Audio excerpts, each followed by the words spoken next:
I'm talking about oral hormone therapy. WHI was oral. But what about vaginal estrogen?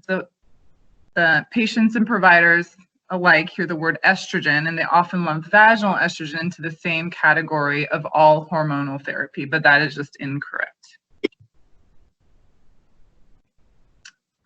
Recently, Crandall et al. Looked at the risk of breast cancer, endometrial cancer, and cardiovascular events, in women enrolled in the WHI observational study. This is a little bit different. It's not the RCT that I just reviewed, but from 1993 to 2005, NIH enrolled 93,000 healthy postmenopausal women into a prospective observational study, and they just saw what happened.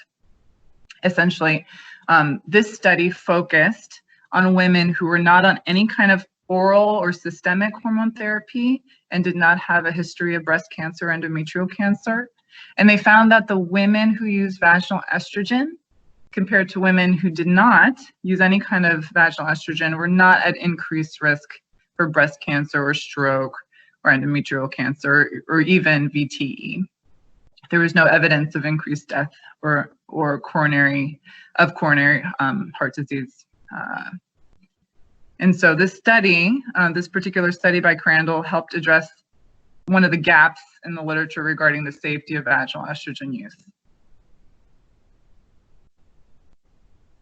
So as we spoke about earlier, most of the data on hormone therapy out there currently is based on systemic hormone treatment.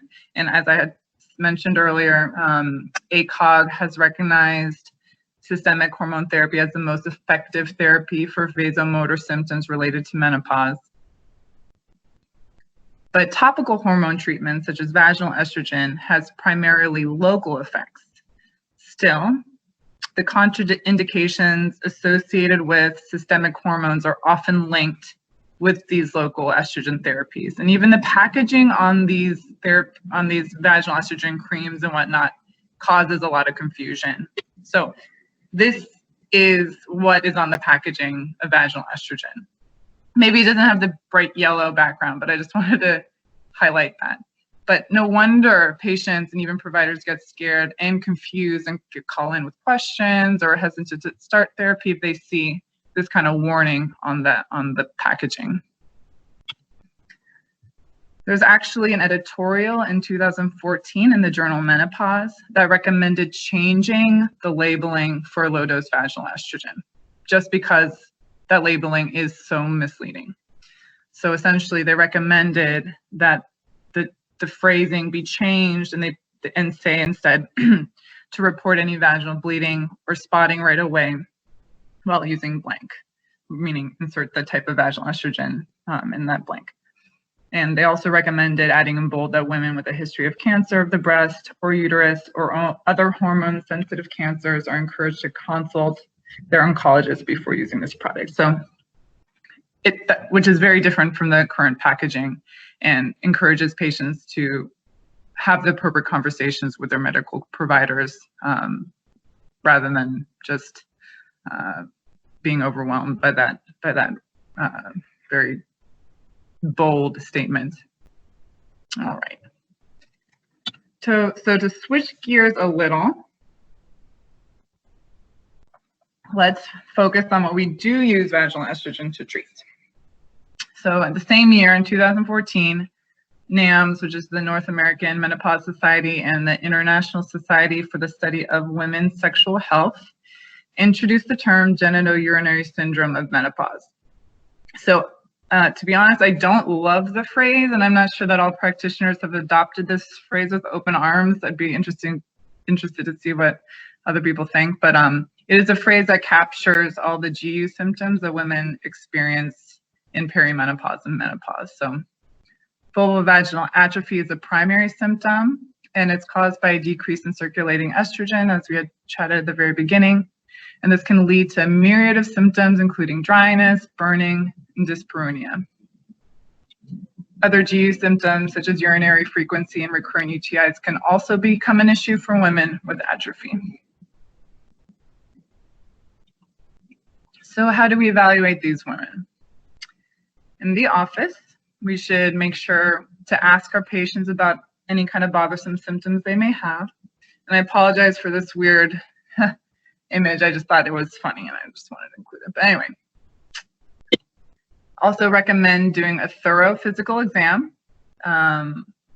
Common changes that you see in women with atrophy include they're all listed on the right side of this diagram here: loss of the vaginal fornix, thinning of the vaginal wall, loss of rugal folds, decrease in vaginal length, atrophy of the labia, and narrowing of the vagina. And vaginal estrogen is a great treatment for these symptoms associated with GSM. But before you start a patient on vaginal estrogen, make sure that you evaluate for any kind of vulvovaginal changes that are likely not due to atrophy, postmenopausal bleeding, and any kind of urinary tract symptoms.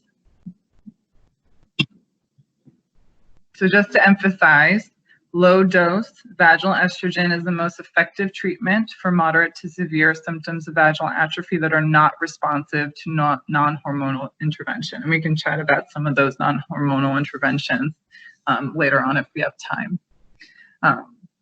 And we joke that vaginal estrogen is like liquid gold. That's why I have that little picture there. And it can be super expensive, which is another reason why we call it liquid gold. And it's kind of frustrating how expensive it actually is for some patients, and how it's not covered under certain patients' prescription healthcare plans.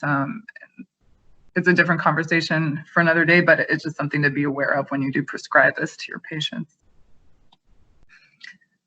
So how does vaginal estrogen work? So the local application of estrogen increases estrogen in the vaginal tissues. The pH and microflora of the vagina is restored. The vaginal epithelium thickens. Vaginal lubrication improves, and as a result, patients experience improved vaginal dryness and dyspareunia.